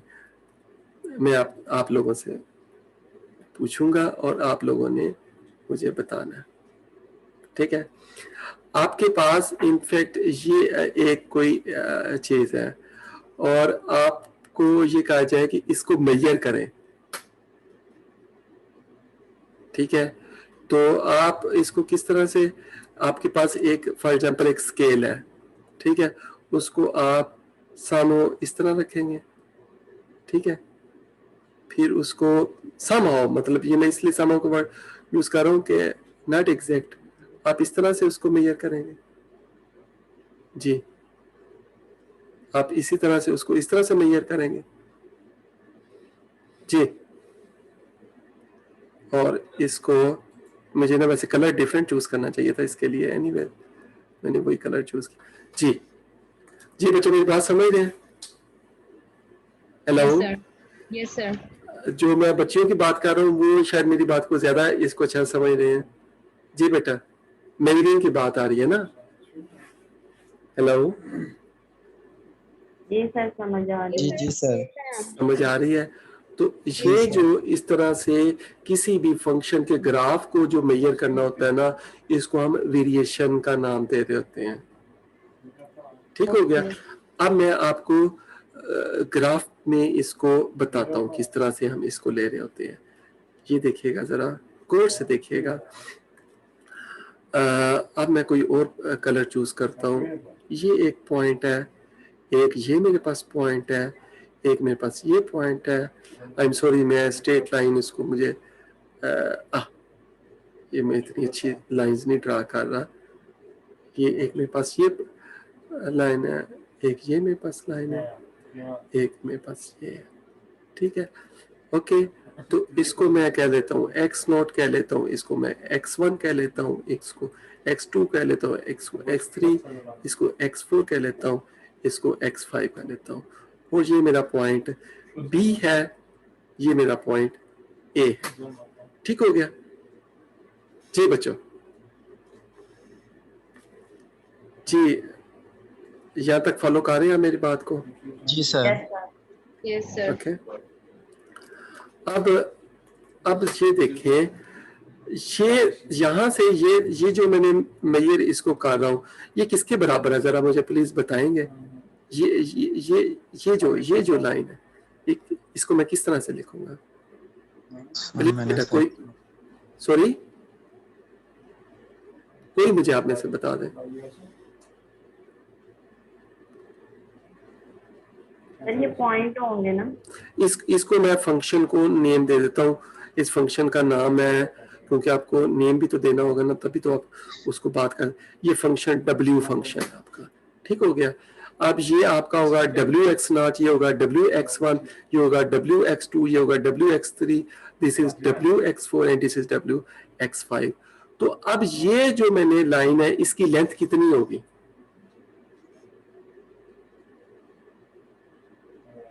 बताओ बेटा। ये नहीं होगी WX1 minus WX0? Yes sir. और ये वाली बताओ क्या होगी? x2 minus x1, WX2 minus x1। शाबाश, ये होगी। और इसी तरह से ये सारी चलती जाएंगी। जी जी सर। ऐसे ही। तो इस तरह इनको सबको मैं अगर सम कर लूं, इनको ऐड कर लूं सारी को, तो ये इसको मेजर ना कर देगी मुझे?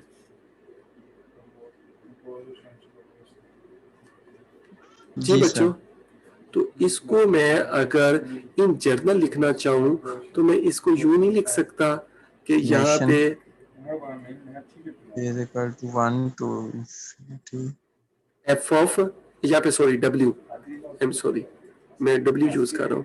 W ऑफ, यहाँ पे मैं जो एग्जैक्ट यूज करना चाह रहा हूँ, जो यहाँ वहां पे यूज किए हुए हैं। ओके,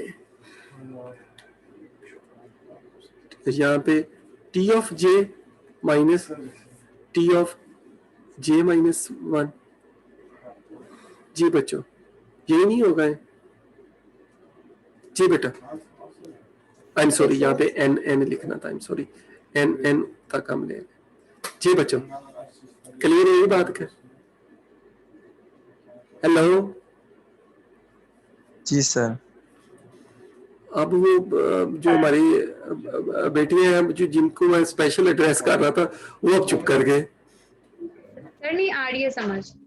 आ रही है समझ? तो ये वही बात है, मैं आपको कह रहा था इसको मेजर करना है, तो इनका सम करेंगे तो इसको मेजर कर लेंगे ना। तो ये कितना, जितने ज्यादा आप पार्टीशन करती जाएंगी उतनी फाइन आपके पास मेजरिंग आएगी। Exactly sir. दैट्स मीन कि अगर मैं इस सम का सुप्रीमम ले लूं तो आपके पास जो आएगा वो आपके पास इसकी जो ना टोटल लेंथ आ जाएगी। इस चीज का सुप्रीमम ले लूं जी, तो उसको बोलते हैं टोटल वेरिएशन। जी सर। समझ आ गई बात अब? जी सर। ये जो लिखा ठीक हो गया? ठीक हो आ रही गया। समझ? तो Sir, ऐसा फंक्शन जिसकी टोटल वेरिएशन फाइनाइट हो, जिसकी टोटल वेरिएशन क्या हो, फाइनाइट हो, वो तो ये बाउंडेड भी variation. Function of bounded variation हो। शाबाश, ठीक हो गया। अब जी सर। आपके पास W is of bounded variation, bounded variation variation, bounded variation कब होगा? If total variation of W is total variation is finite हो जाएगी। अब आप में से किसी के माइंड में ये बात आ सकती है कि सर ये तो जब आप क्लोज इंटरवल ए बी से ले रहे हैं तो कोई भी फंक्शन बनाएंगे उसकी टोटल वेरिएशन तो फाइनाइट ही आएगी। सर अगर कोई भी अगर इसकी टोटल वेरिएशन इनफाइनाइट हो सकती है क्या? ये मेरा क्वेश्चन है, इनफैक्ट ये मेरा क्वेश्चन है, क्या किसी क्लोज इंटरवल पे टोटल वेरिएशन इनफाइनाइट भी हो सकती है? Yes sir. ये मेरा क्वेश्चन आप लोगों से। आप तो यही बच्चे question जो हैं वो है। बता दें जी बेटा, कोई बताएगा? नहीं हो सकती। नहीं हो सकती। क्लोज इंटरवल में भी तो कितने सारे पॉइंट्स होते हैं ना। नहीं बेटा, बात ये है, आप इसको छोड़ दें, आप इसको देखिए, मैं आपको बहुत सिंपल वर्ड्स में बता रहा हूँ, इतना सिंपल शायद आपने रियल टू में नहीं पढ़ा होगा जितना सिंपल मैं, आई बिलीव दैट, इतना सिंपल मैं आपको बता रहा हूँ वेरिएशन का। इसको आपने मेजर करना है, इस ग्राफ को क्या करना है? मेजर करना है, ठीक हो गया। अब मैं आपके सामने एक ग्राफ इस तरह का ड्रा करता हूँ। आई एम सॉरी, मैं आपको पहले भी कहा मैं इतना अच्छा नहीं हूँ इस तरह के बोर्ड पे ग्राफ ड्रा करने में, लेकिन फिर नहीं मैं सर ट्राई बहुत कर, अच्छा समझा रहे हैं ग्राफ पर। ठीक है। मैं अगर यहाँ पे ऑसिलेशन इतनी ज्यादा कर दूं किसी फंक्शन की, बहुत ज्यादा कर दूं, चाहे ये A to B है, क्या आप इसको मेजर कर सकते हैं? No sir, no. नहीं हो सकती। तो इसका मतलब है ऐसे फंक्शन क्लोज इंटरवल पे होते हैं जिनकी जो कि फंक्शन ऑफ बाउंडेड, जिनकी टोटल वेरिएशन इनफाइनाइट हो सकती है। फाइनाइट भी हो सकती। समझ रहे मेरी बात को? अगर आप सर अगर टोटल वेरिएशन फाइनाइट हो जाए तो तब तो ये बन जाते हो जाती है बाउंडेड वेरिएशन, और अगर इनफाइनाइट हो तो क्या बन सकती है? तो फंक्शन ऑफ बाउंडेड वेरिएशन नहीं होता। जी क्लियर हो गई बात? सॉरी, अनबाउंडेड होगा फिर वो। इसको ऐसे फंक्शन को हम फंक्शन ऑफ, हम इसमें स्पेशल वर्ड्स यूज होते हैं, मैं उस तरफ आता हूं। ऐसे फंक्शन को हम क्या बोलते हैं? Function is said to be function of bounded variation, ठीक है। तो वो नहीं होगा, तो वो not belong to the function of bounded variation, in fact वो एक क्लास है पूरी, ठीक हो गया? समझ आ गई बात है? मैं इसको, ठीक हो गया। अब ऐसे फंक्शंस के ऊपर जो आपके पास, ऐसे फंक्शन जो आपके पास क्लोज इंटरवल पे, उसके ऊपर जो आपके पास जो नॉर्म होता है वो इस तरह से हम डिफाइन करते हैं। Norm of W is equal to first value की absolute value plus variation of W, ठीक है। फर्स्ट वैल्यू पे plus variation of W, variation उसकी पूरी लेंथ जो आपने मेजर की है, ठीक है। The norm space thus defined is denoted by B, function the space of all function of bounded variation, BV इसको नेम देते हैं।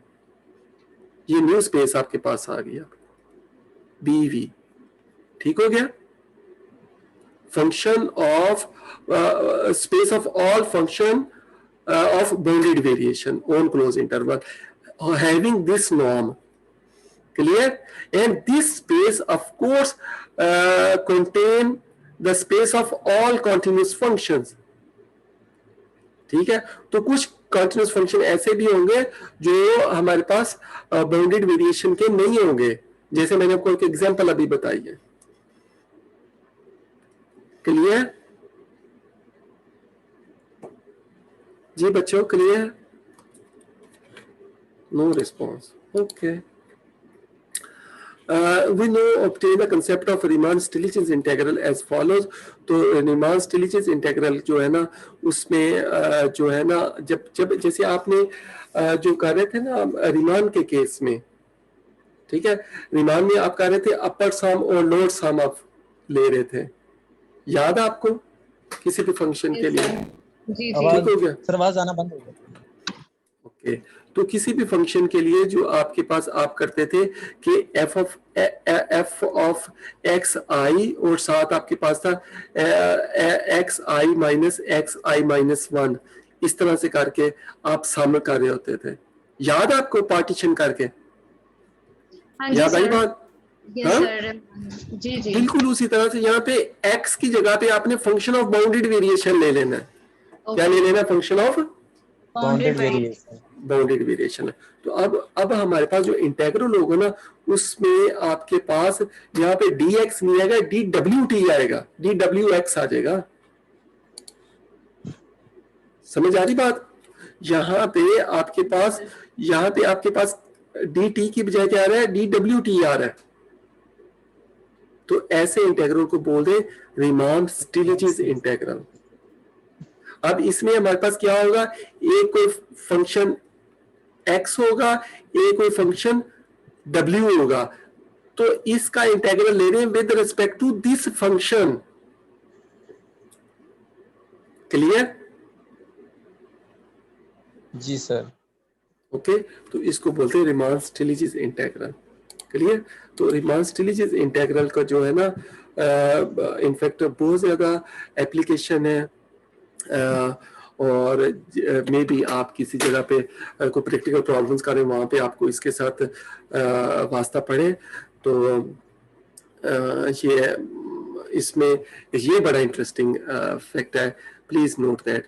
वो कह रहे हैं कि अगर आपके पास if X is continuous on this w has a derivative, अगर w का डेरिवेटिव आपके पास एग्जिस्ट करता है which is integrable on this, तो आपके पास dwt can be rewrite like this, उसका डेरिवेटिव साथ आ जाएगा। तो वो आपके पास क्या बन जाएगा? रीमान इंटेग्रल बन जाएगा। अब आपके पास इसका मतलब क्या हुआ कि आपके पास जो रीमान स्टिलिटीज इंटेग्रल है वो रीमान इंटेग्रल में कन्वर्ट हो गया।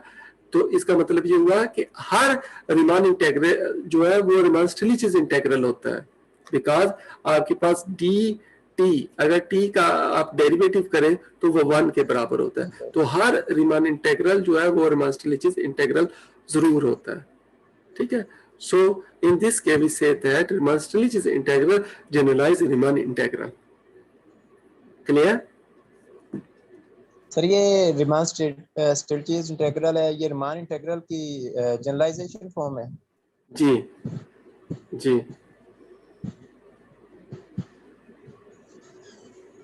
क्लियर?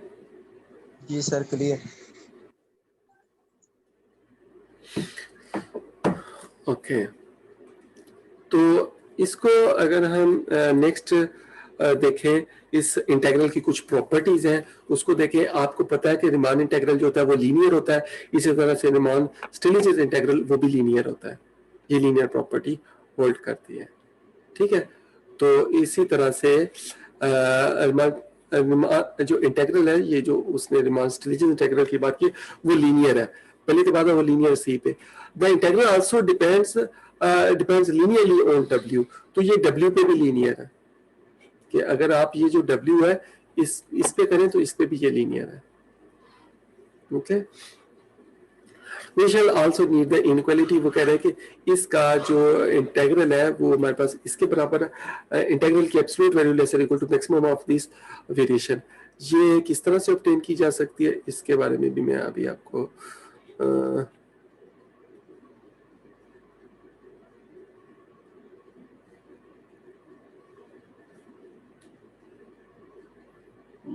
in fact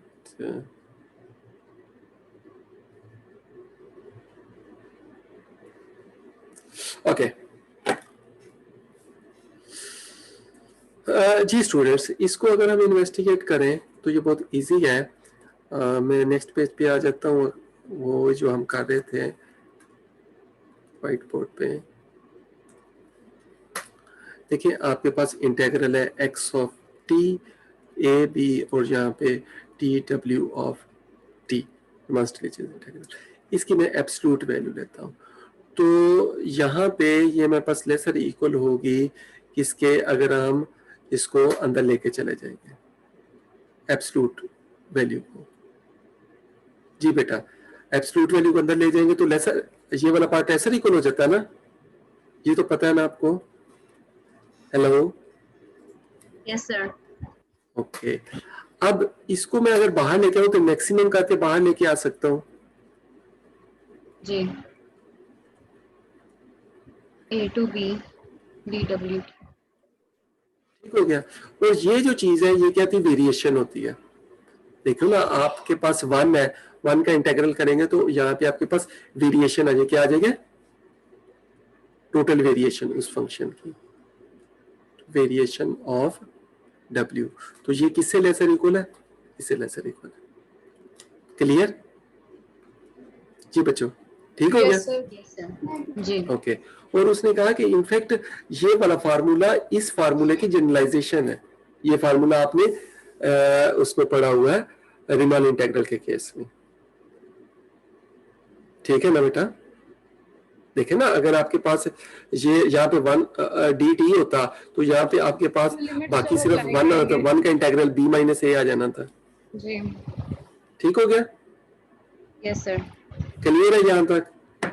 जी हमारा जो मेन रिजल्ट आ गया, Riesz theorem functional on C of AB, every bounded linear functional f on C of AB can be represented by a Riemann-Stieltjes integral।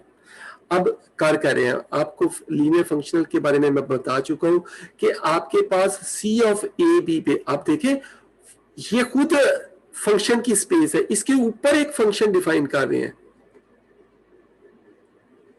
ठीक है। और ये फंक्शन किस तरह का होगा, वो इस तरह का होगा। कोई भी आप बाउंड्री लीनियर फंक्शनल ले, वो इस तरह से रिप्रेजेंट किया जा सकता है। इस चीज को जरा एक दफा गौर से पढ़िएगा, तो जो मैंने बात आपको बताई इसको भी देखिएगा, फिर मैं वापस इस पे आता हूं। जी बेटा,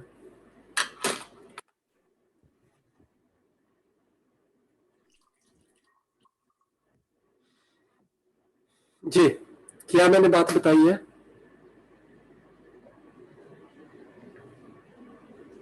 सर यानी कोई भी हमारे पास बाउंडेड लीनियर फंक्शनल है तो उसको हम रीमान-स्टिल्टज इंटीग्रल जो है उसकी फॉर्म में रिप्रेजेंट कर सकते हैं। हाँ जी, कोई भी बाउंड्री लीनियर फंक्शनल है C ऑफ AB पे, स्पेस ऑफ, हाँ, तो वो ऐसा बाउंड्री लीनियर फंक्शनल होगा जो इस, तो हम इसको इस तरह से रिप्रेजेंट कर सकते हैं इस इंटीग्रल के साथ।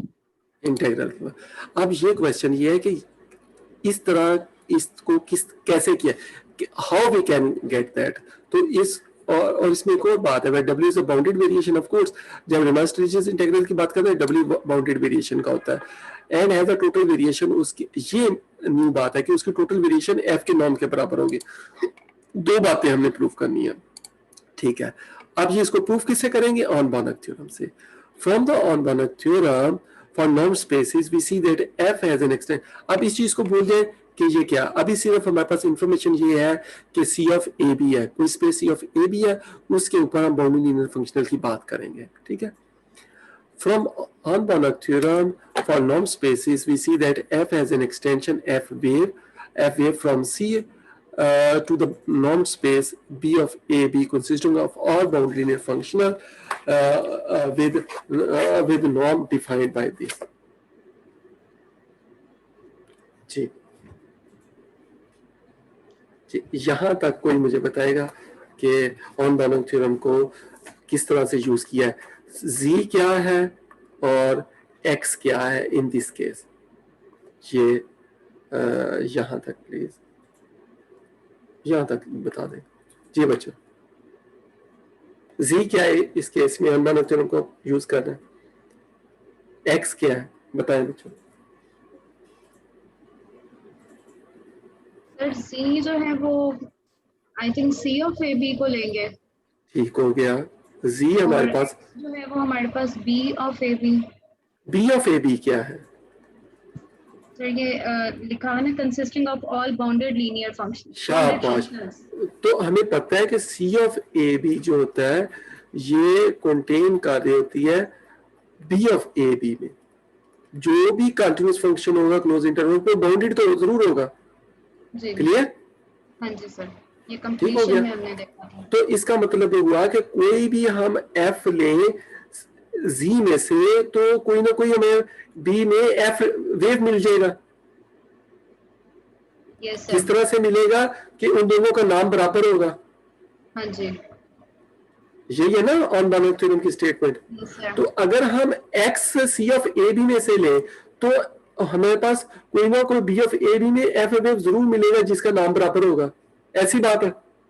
Yes sir. ठीक है। अब जो सी ऑफ ए बी है उस पे तो नाम इस तरह से डिफाइन होता है। ठीक हो गया। तो ये हमने कहा कि नाम दोनों के बराबर हो। अब यहाँ पे एफ जो है वो हमारा एक्स है। ठीक है। ये बात यहां तक आप इसको होल्ड कर लें। अब हम फर्दर कंस्ट्रक्शन करने के जा रहे हैं। We define the function w needed in the 10। अब हम उस w फंक्शन की कंस्ट्रक्शन करना चाह रहे हैं। ये जो फंक्शन ऑफ बाउंडेड वेरिएशन, ये वाला w। Okay. For this purpose we consider the function xt shown in figure 40। तो ये ना असल में ये अपनी तरफ से हम इसको कंस्ट्रक्ट करना चाह रहे हैं। वो किस तरह से करेंगे, ये एक्स टी इस तरह से इसको देखें कि ए से टी तक ये 1 वैल्यू लेता है और टी से बी तक ये 0 वैल्यू लेता है। ए से टी तक क्या वैल्यू लेता है, 1 लेता है, और टी से बी तक क्या वैल्यू लेता है, 0 लेता है। सर ये खुद सपोज किया हमने, सपोज किया, ये सारी कंस्ट्रक्शन है। ठीक है sir. For this purpose, we consider the function xt. This function is defined on the closed interval by the definition is 1. इस इंटरवल पे 1 है, 0 अदरवाइज। क्लियरली ये हमारे पास फंक्शन ऑफ बाउंडेड वेरिएशन है, क्योंकि जो भी इस तरह का स्टेप फंक्शन होता है फंक्शन ऑफ बाउंडेड वेरिएशन होता है, क्योंकि इसको मेजर करें या मानना जाए इधर आ जाएगा t माइनस a आ जाएगा और ये हमारे पास 0 आ जाएगा। तो ये फंक्शन ऑफ बाउंडेड वेरिएशन हो गया ना, ठीक हो गया।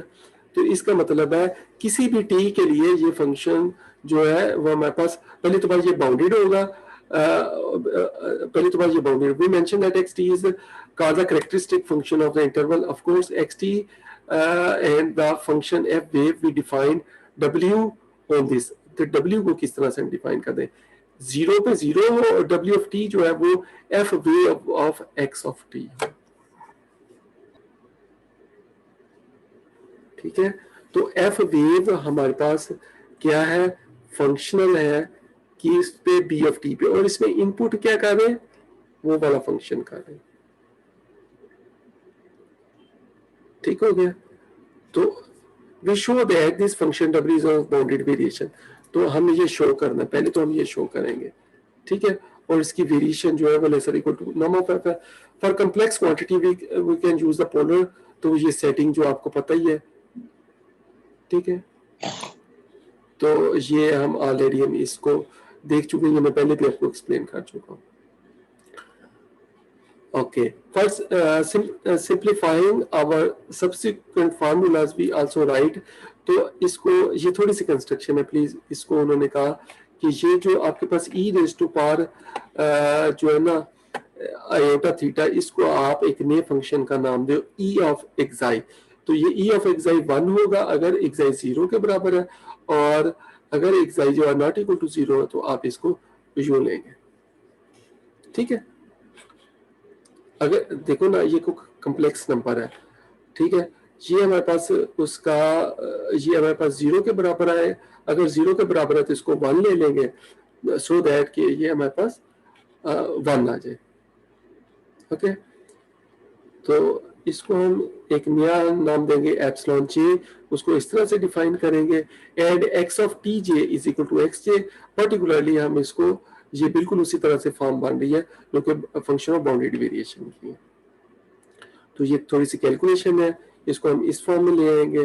तो ये हमारे पास ये जो on the right F wave of F is equal to norm of F, तो ये वाला सारी कैलकुलेशन जो 1 के बराबर आ जाएगी because epsilon of J is equal to absolute value epsilon of J is equal to 1। okay, and from the definition of xj we see that for each t belonging to ab we have only one term। तो यहाँ से ये हमारे पास variation of w जो है वो lesser equal to norm of F के बराबर आ गया। Hence W is of bounded variation. Somehow मैंने इसको क्विकली आपको फॉर्म इसको किया, लेकिन असल पर्पज इसमें ये है to tell you people that this function is W is of a bounded variation. Okay. We proved then where x जो है वो हमारे पास कंटिन्यूस फंक्शन से बिलोंग कर रहा है फॉर एवरी पार्ट। अब पार्टीशन की तरफ आ जाएंगे, तो ये उसी तरह से पार्टीशन कर रहे हैं, तो इसको प्लीज थोड़ा सी कैलकुलेशन है और ये इसको आप करेंगे तो ये हमारे पास इस तरह से रहेगा नॉर्म ऑफ जो absolute value of F of X less equal to norm of X and variation of W taking the supremum. तो इसको सुप्रीमम लेंगे तो हमारे पास जो एफ की जो नॉर्म है वो लेस इक्वल टू वेरिएशन, दूसरी साइड पहले हमने देख लिया, तो इन दोनों को मिलाएंगे तो वो नॉर्म ऑफ एफ जो है वेरिएशन ऑफ डब्ल्यू के बराबर आ जाएगा। ओके जी बच्चों, क्या कहते हैं? जी सर। हेलो जी सर। जी क्या कहते हैं? यहाँ तक कुछ क्लियर हुई बातें? कुछ मैंने बीच में बहुत सारी स्किप भी की हैं, तो ये इनफैक्ट ये जो एप्लीकेशन वाला ये वाला पार्ट है ना, ये थोड़ा सा लेंथी है। ये जस्ट आपको एक feeling, it's a feeling for you people that कि हमारे पास कोई भी फंक्शन जो है सी ऑफ ए बी में उसको इस तरह से रिप्रेजेंट किया जा सकता है as an application of this. जी स्टूडेंट्स, क्या कहते हैं आप इस बारे में? जी बच्चों। सर जी क्या कहेंगे? सर जितना आपने समझाया वो तो समझ आ गया, जो स्किप किया उसको हम देखेंगे एक दफा तो फिर ज्यादा सही क्लियर हो यस, जाएगा। मैं यही आप लोगों को कहना चाह रहा था कि आप प्लीज आप उसको देखिएगा, और इसमें कुछ प्रॉब्लम्स भी होंगे डेफिनेटली आप लोगों को, तो आप मेरे से डिस्कस कर सकते हैं, ठीक है? इंशाल्लाह सर, ठीक है। ओके, तो इसमें यहाँ तक मैं इसको अभी स्टॉप करना चाहूँगा, और जॉइंट ऑपरेटर वगैरह ये तो बातें अभी हमने नहीं करनी। तो अभी मैं आपको आउटलाइन अगर बताना चाहूँ तो हम आउटलाइन जो है वो ऑलमोस्ट काफ़ी कवर कर चुके हैं।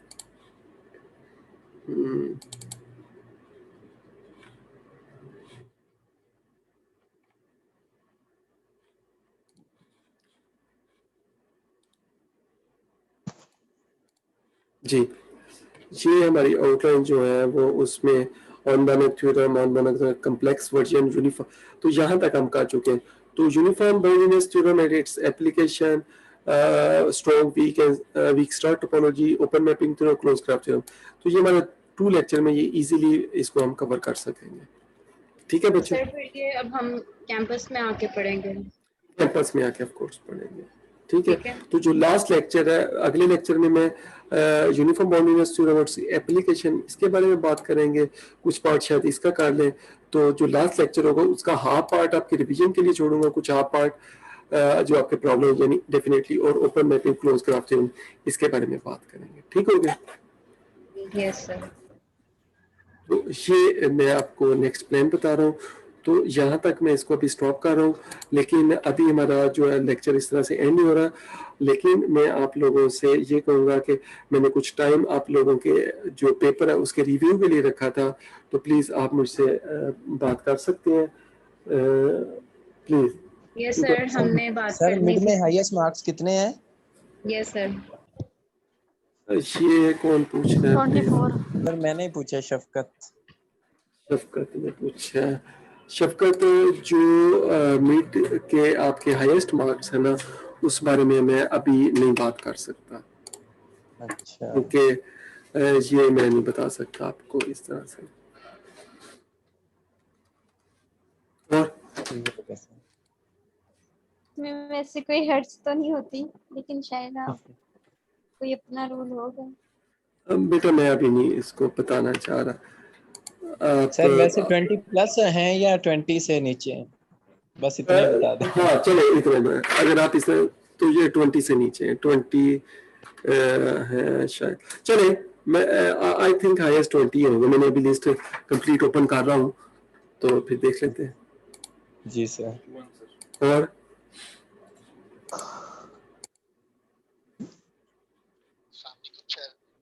जी वालेकुम सलाम।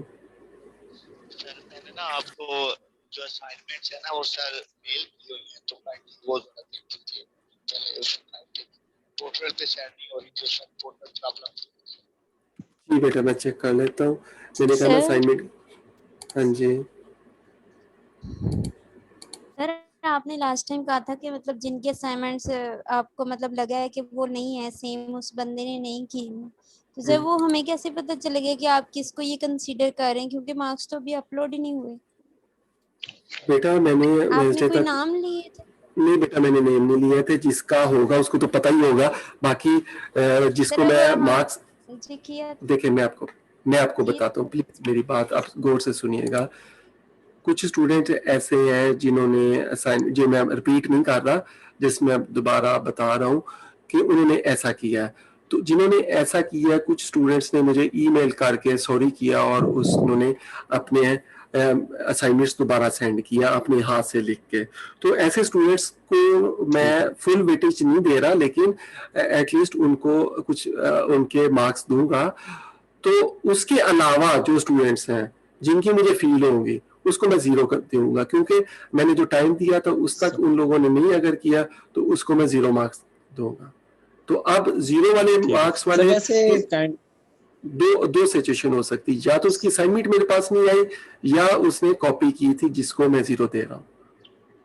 समझ आ गई आप ये बात मेरी? जल्दी से अपलोड हो जाए ताकि हमें भी पता चल जाए आप मतलब क्या करें। हमने किए तो सर अल्हम्दुलिल्लाह अपने से ही हैं, असाइनमेंट्स खुद के ही टोटल किए हैं, मार्क्स लेकिन फिर कितने हैं? भी आप अपलोड कर दें ताकि हम इजीली पता लगा सकें कि ओके हमारी एक्सेप्ट हो चुकी है।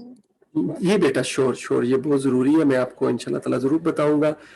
तो वो हमने जो जी ये बेटा वेटेज वगैरह नेक्स्ट क्लास में मैं पूरी क्लास में जब स्टार्ट होगी ना फिर इंशाल्लाह ताला मैं आपको लोगों को दोबारा से रिकॉल कर दूंगा। तो इस बारे में आप परेशान हो।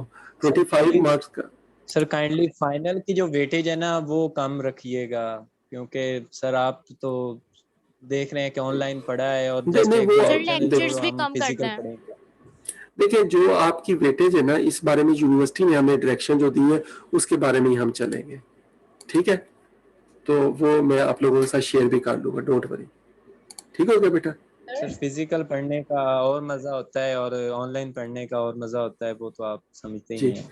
अभी तक आप में से किसी ने वो क्वेश्चन नहीं किया जो मैं सुनना चाह रहा था कि आप मैं दूसरी बातें पूछना चाह रही हूँ सर, मैं ये पूछना चाह रही थी कि आपने मिड टर्म पेपर्स मतलब सबके चेक किए हैं, तो आपको कोई जी